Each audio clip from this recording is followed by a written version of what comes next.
E aí, pessoal, tudo bem com vocês? Para quem não me conhece, meu nome é Arthur Pontes e bem-vindo ao meu canal Influente. Hoje eu decidi fazer uma coisinha que é diferente do que eu geralmente faço aqui no canal. Geralmente eu faço vídeos sobre filmes, indicações de leitura, às vezes eu falo sobre um aspecto gramatical da língua.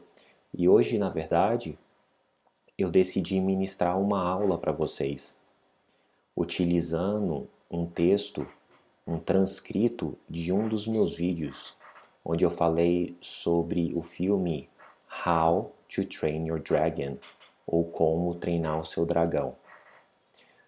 A maneira que eu decidi fazer esse vídeo, essa primeira aula, para falar um pouquinho sobre algumas coisas que eu acho que são extremamente importantes, não só para aquelas pessoas que estão começando na língua, mas pessoas que já têm um inglês mais desenvolvido. E talvez essas dicas que eu darei para você aqui hoje vai ajudar você a estudar melhor e desenvolver o seu inglês melhor.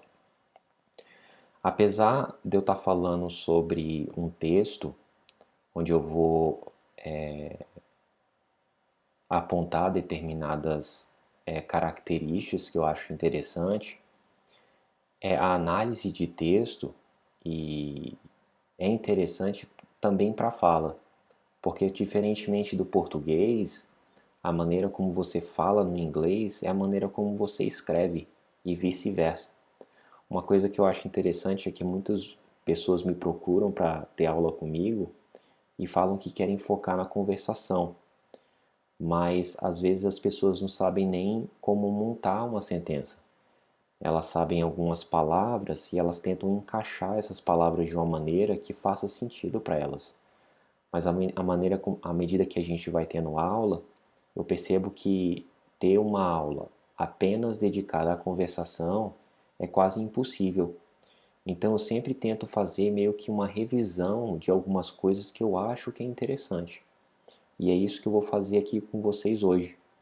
Eu não vou apenas falar sobre aspectos gramaticais da língua, mas também tentar mostrar para vocês a visão de como eu enxergo o inglês, porque eu acredito que isso vai facilitar bastante não só o seu entendimento, mas também a maneira como você utiliza a língua quando você conversa com outras pessoas.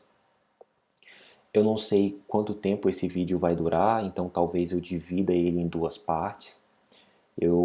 Se ele ultrapassar, por exemplo, 15 minutos, eu vou dividir ele em duas partes, então parte um e parte 2. E eu vou também deixar disponível esse textinho que a gente vai trabalhar hoje na descrição do vídeo, para que você possa posteriormente fazer o download desse transcrito e estudar com mais cuidado todas as coisas que a gente falou aqui. Mas antes da gente começar essa aula de hoje, pessoal, já dá aquele like, se inscreve no canal, caso você queira que o YouTube te lembre ou te avise quando eu posto um novo vídeo aqui no canal, também acione o sininho. E é isso. Vamos partir para a aula. Deixa eu mudar essa tela aqui, colocar no cantinho. Então, como eu falei para vocês anteriormente, pessoal, a gente vai trabalhar um transcrito do vídeo que eu fiz anteriormente aqui no canal, que é chamado How to Train Your Dragon, ou Como Treinar o Seu Dragão. Então vamos lá. Eu vou falar um parágrafo, narrar para vocês, e depois eu vou parar e falar alguns aspectos que eu acho que seja interessante. Então vamos lá. Hiccup lives in the tiny Viking village of Berk, which is located in a remote island. The village is frequently attacked by dragons. Opa, isso aqui tá errado. By dragons, tá? They steal the cattle and damage the villagers' properties. The Viking villagers often try to fight them off, but the dragons are too many. Então, pessoal, uma primeira coisa que eu quero que vocês notem nesse pequeno parágrafo que eu escrevi, e vocês podem emular isso aí para linguagem oral, é que todas as frases elas são extremamente pequenas e elas sempre possuem um sujeito, um verbo e um objeto. Para quem não se lembra das aulas de gramática que vocês tiveram na escola, quando vocês estavam aprendendo português, o subject, o sujeito, ele é justamente o agente daquela ação, enquanto o verbo é a ação em si e o objeto é algum complemento que você tem, tá certo? Então tenta sempre fazer isso quando você estiver falando algo para alguém, mesmo que principalmente se essa coisa for muito complexa, né? Imagina que você está falando com alguém e você está descrevendo uma viagem que você fez para não sei, para as montanhas, né? Então você sempre pode falar I traveled to the mountains last year. I traveled by plane. The trip was very good. Coisas assim. Então você vai sempre colocando essas frases pequenas e adicionando o conhecimento e adicionando novas informações. Vocês também têm que fazer isso porque uma coisa que eu acho também que dificulta o entendimento do americano quando ele está falando com alguém que é brasileiro é que às vezes a gente está falando a frase gramaticalmente correta, mas como a gente não coloca um determinado contexto, não descreve a informação que a gente quer meio que em detalhes, as pessoas não conseguem entender a gente. Então sempre fique atento a isso aí. Frases curtas, descreva sempre a situação que você quer, que você está comentando com a pessoa, para você situar ela dentro da conversa. Aqui no português a gente fala uma frase e a gente já imagina que aquela pessoa já sabe o contexto, mas a gente não pode fazer isso no inglês. É um pouco diferente, tá? Vamos comentar algumas coisas aqui que eu acho que é interessante. Primeiro, hiccup. Tá? Vou dar alguns espaços aqui. Eu vou adicionar algumas coisas. Deixa eu botar em vermelho. Hiccup é o nome do personagem principal da história, tá? Que é um garoto que ele mora justamente nessa vila, né? Mas é interessante notar, pessoal, que hiccup existe um significado para essa palavra em inglês, que é soluço. Soluço, soluço. Ou pode ser também, se você utilizar essa palavra como um verbo, aqui você teria que colocar, por exemplo, né? To hiccup, porque eu não sei se vocês sabem disso, os verbos no inglês, quando eles estão no infinitivo, né, quando o infinitivo é justamente o verbo não conjugado, quando ele tem aquela terminação AR, ER e R, você tem que colocar a partícula to antes desse verbo. Então, jogar em inglês não é play, é to play. Ter em inglês não é have, mas é to have. E assim sucessivamente. Então, to hiccup significa soluçar. Beleza? Vou tirar aqui, só para... Mas eu queria ilustrar isso aí para vocês. Tá certo? Ou um exemplo, né, de uma outra situação que a gente vai ter o to, né, o to indicando que é um verbo no infinitivo, seria assim, ó, I like to play tennis. Eu gosto, né, seria então I like to play tennis. Então, o to play aí é justamente jogar. Eu gosto de jogar, tá certo? Espero que vocês tenham entendido isso aí. Aqui a gente tem, né, que os verbos, quando eles estão no presente e na terceira pessoa, ou seja, quando a gente tem he, she, it, porque hiccup is a he, a gente vai flexionar o verbo, geralmente adicionando um S a ele, né? Não uma coisa que a gente tem que entender, esse S não é o plural do verbo, mas a gente está adicionando esse S ou ES, ou às vezes o IES, para mostrar que a frase está na terceira pessoa do singular, tá certo? Espero que vocês estejam compreendendo aí. Qualquer dúvida que você tiver, pessoal, pode postar nos comentários aí, e assim que eu ver que vocês postarem alguma coisa, eu posso responder a dúvida de vocês, tá certo?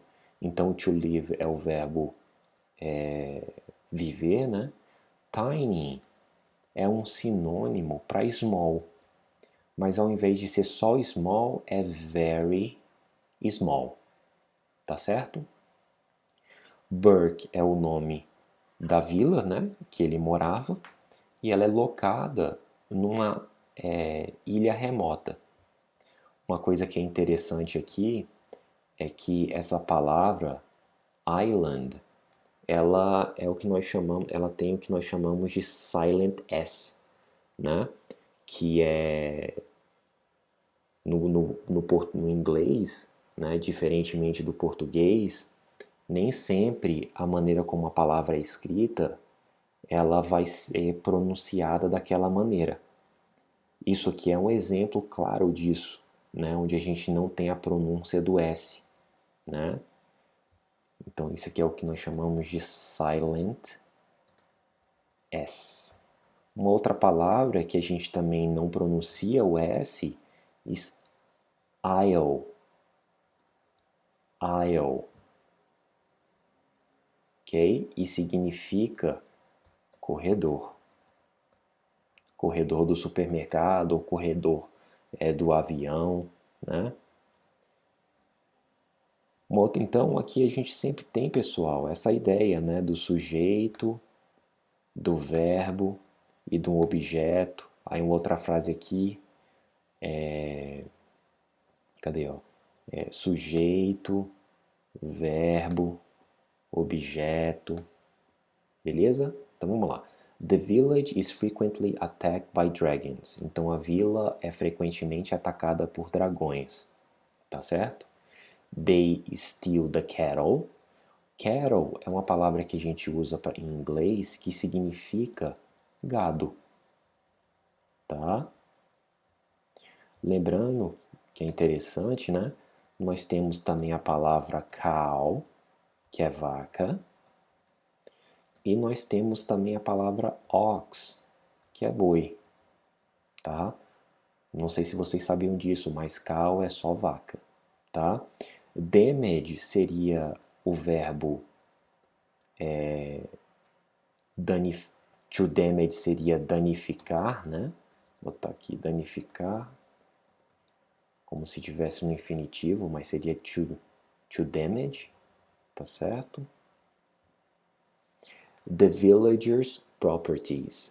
Então isso aqui é um aspecto interessante, que é esse apóstrofe. Geralmente a gente vai ter um apóstrofe S, tá certo?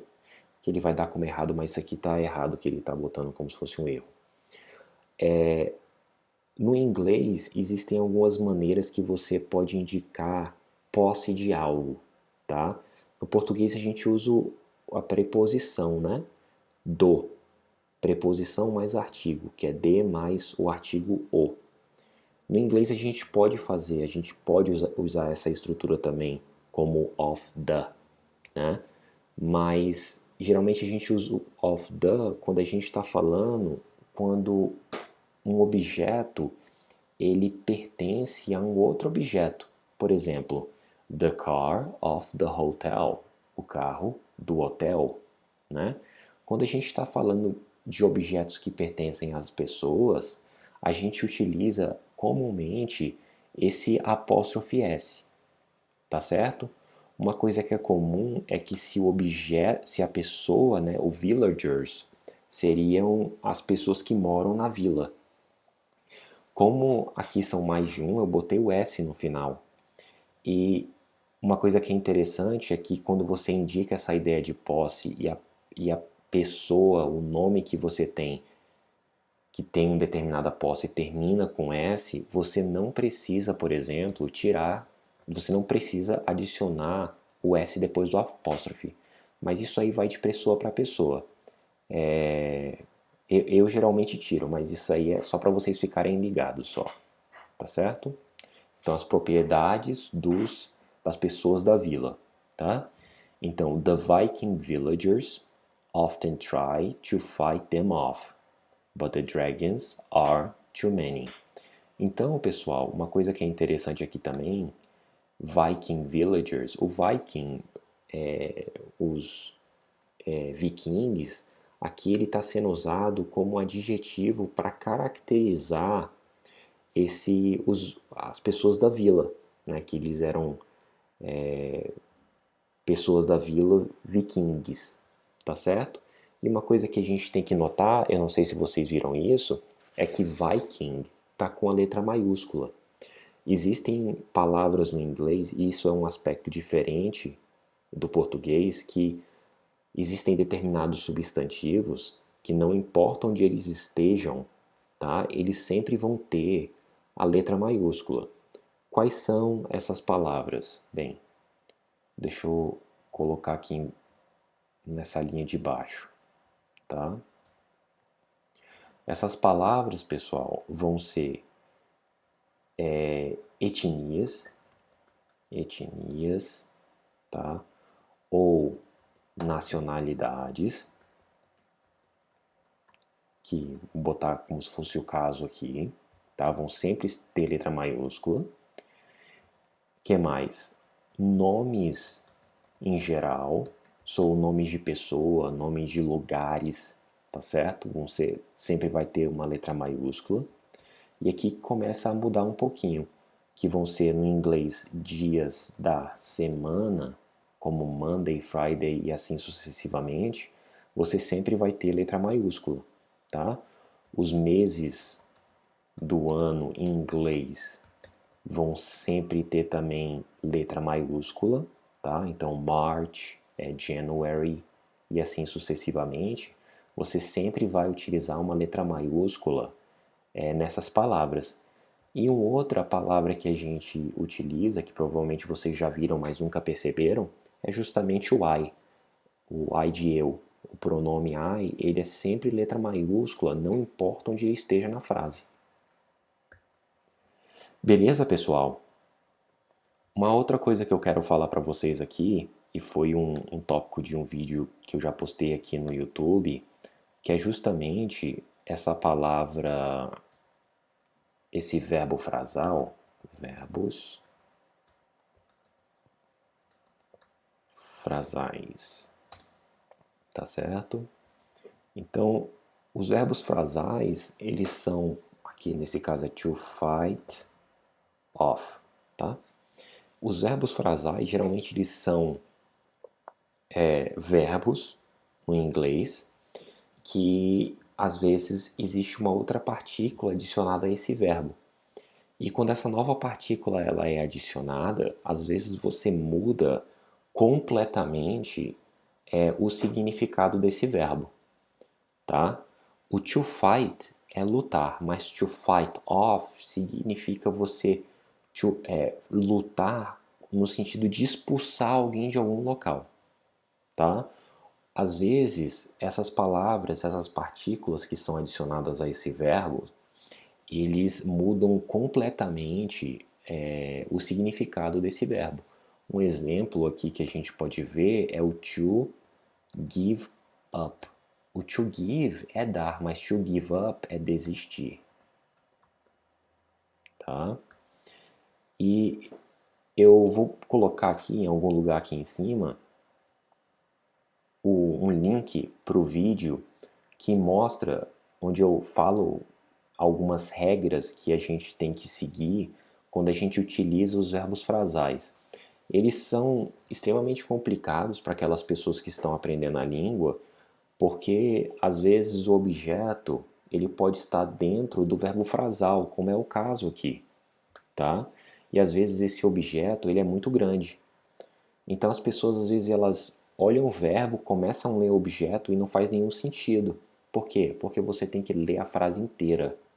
No inglês, leia sempre a frase inteira para ver se o verbo da frase não é um verbo frasal. Tá certo? Então sempre ficar atento a isso aí. Então, ó, the villagers often try to fight them off, but the dragons are too many. Tá? Então os dragões na verdade eram muitos, por isso que eles não conseguiram expulsar esses dragões da vila deles. Beleza, galera? Então vamos continuar aqui para esse parágrafo aqui de baixo. Tinha uma outra coisa que eu queria comentar com vocês. Tá, uma outra coisa que eu queria comentar com vocês é essa construção aqui, is located, tá? Não quero falar sobre essa construção em si, não, porque isso aqui é voz passiva e vocês devem evitar isso aí, tá? Mas uma coisa que eu botei dessa maneira para justamente chamar a atenção para vocês. O located, ele é o particípio do verbo, tá? To locate. Mas uma coisa que eu vejo as pessoas fazendo muito no inglês é que quando tem esse ed no final de um verbo, você enfatiza o ed no final. E uma coisa que você tem que entender é que a maioria das palavras em inglês, a tônica da palavra vai estar no início dela e não no final. Tá? E toda vez que você tem uma palavra com ed, geralmente você não pronuncia o e. Located, tá? Played, cooked e assim sucessivamente, tá? Cooked, played, isso é a maneira como os brasileiros geralmente, muita gente fala dessa maneira, na verdade, não é só brasileiro não, mas é uma coisa que você tem que ficar atento a isso aí, tá? Que se você pronunciar o ed, você vai enfatizar o final e as palavras no inglês geralmente não são pronunciadas assim. A tônica geralmente é no início, tá? Então vamos continuar aqui, pessoal. Deixa eu só ver quanto tempo a gente já tem. Eu consigo dar uns 20 minutos. Eu vou falar mais um pouquinho desse parágrafo aqui e eu vou parar com ele porque vou acabar dividindo essa aula aqui em duas partes, porque senão ela vai ficar muito extensa, tá certo? Então vamos lá. Continuando aqui, então a gente tem assim, ó, Hiccup, tá? Eu tô bem aqui. Hiccup is the son of the head of the village. However, the Vikings think he is too skinny and weak to fight the dragons. So instead, he creates mechanical devices under the guidance of the blacksmith of the village. Yet, his inventions often backfire. Então vamos dar uma olhadinha aqui, pessoal, vou traduzir um pouquinho aqui para vocês e depois a gente vai falando alguns aspectos aqui que eu já comentei anteriormente, novos aspectos. Uma primeira é que aquela ideia, né? Frases curtas. Vocês podem ver que minhas frases, elas geralmente não passam de 2 linhas, né? Então sempre manter, pessoal, frases curtas, onde você geralmente tem um sujeito, aqui é um advérbio, mas é um sujeito e um verbo, né? Sujeito, verbo, objeto, né? Sujeito, que verbo, objeto, sujeito, verbo, objeto. Sempre utilize essas construções quando você estiver falando com alguém, porque isso aí vai facilitar demais a outra pessoa te entender, tá? Então vamos aqui. Hiccup is the son of the head of the village. Então o head aqui não é cabeça. É cabeça, mas no sentido de chefe, tá? Então chefe da vila, tá certo? Lembrando que son é o filho, né? Mas a filha a gente fala daughter, tá? Filha. Então a gente utiliza a palavra daughter. Tudo bem? Vou grifar aqui de vermelho, só para destacar que o head não é cabeça aqui, mas head aqui é chefe, chefe da vila. O however, ele é um conectivo, tá? Ele tem o mesmo sentido do but. Eu já utilizei também aqui anteriormente uma outra palavra que tem o mesmo sentido do but, tá? Que é o, cadê? Deixa eu ver. Ah, não. Tá aqui embaixo, na verdade. Desculpa. Que é o yet. O yet também, quando ele é utilizado no início de uma frase, ele tem o sentido de entretanto, de but. É tudo a mesma coisa, tá? Aqui, quando você estiver falando com a pessoa, quando você estiver escrevendo um texto, essas conjunções, que conjunções são palavras que conectam duas frases. Às vezes elas têm um sentido de adição, como and, né? I play tennis and I play basketball, que tem de adição de informação. Mas essas palavras, essas conjunções, elas também podem ser adversativas, né? Como é o but, o however, o yet, ou pode ser também conclusivas, como o so, né? Que é então. Um outro que é similar ao so é o therefore, né? Mesma coisa, mas tende a ser um pouco mais formal. Então vamos voltar aqui, ó. Hiccup is the son of the head of the village. However, né, but, the Vikings, os vikings, né, think he's too skinny. Skinny é magro em inglês, tá? E o oposto de skinny é fat. Fat ou chubby. Chubby é mais sutil, tá certo? Mais carinhoso, assim, é como se fosse o gordinho. O weak é o oposto de strong, então aqui é fraco, né? To fight the dragons, lutar. Então o to aqui não é o para, mas ele está indicando que o verbo está, não sei se você consegue ver assim, que o verbo aqui está no infinitivo, tá certo? So, instead, ao invés disso, né? Ao invés disso, ou ao invés, tá? He creates mechanical devices under the guidance of the blacksmith of the village. Então ele cria esses aparelhos mecânicos sobre a tutela, né, do blacksmith of the village. Blacksmith é ferreiro, tá? Ferreiro da vila.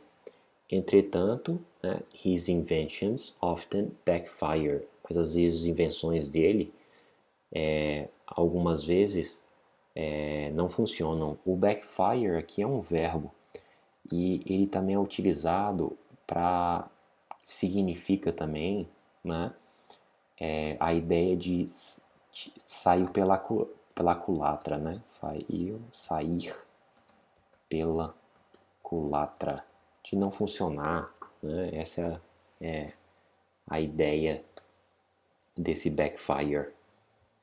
Beleza, pessoal? Então eu quero parar essa primeira parte da aula aqui, porque eu acho que já foi alguns minutinhos, já vai dar quase meia hora aqui, né? Vou parar então, botar como uma primeira parte. Não se esqueça, beleza? De dar o like no vídeo, se inscrever no canal. Eu vou postar esse texto, vou deixar num link na descrição do vídeo para você baixar posteriormente. E depois eu vou gravar a outra metade dessa aula explicando ou comentando esses dois últimos parágrafos. Vou fazer isso justamente para o nosso vídeo não ficar muito extenso. Lembrando também, pessoal, que eu escrevi um e-book para ajudar pessoas a darem os primeiros passos na língua, e eu vou deixar ele também no link na descrição. Esse e-book ele é totalmente gratuito, então você pode baixar ele aí.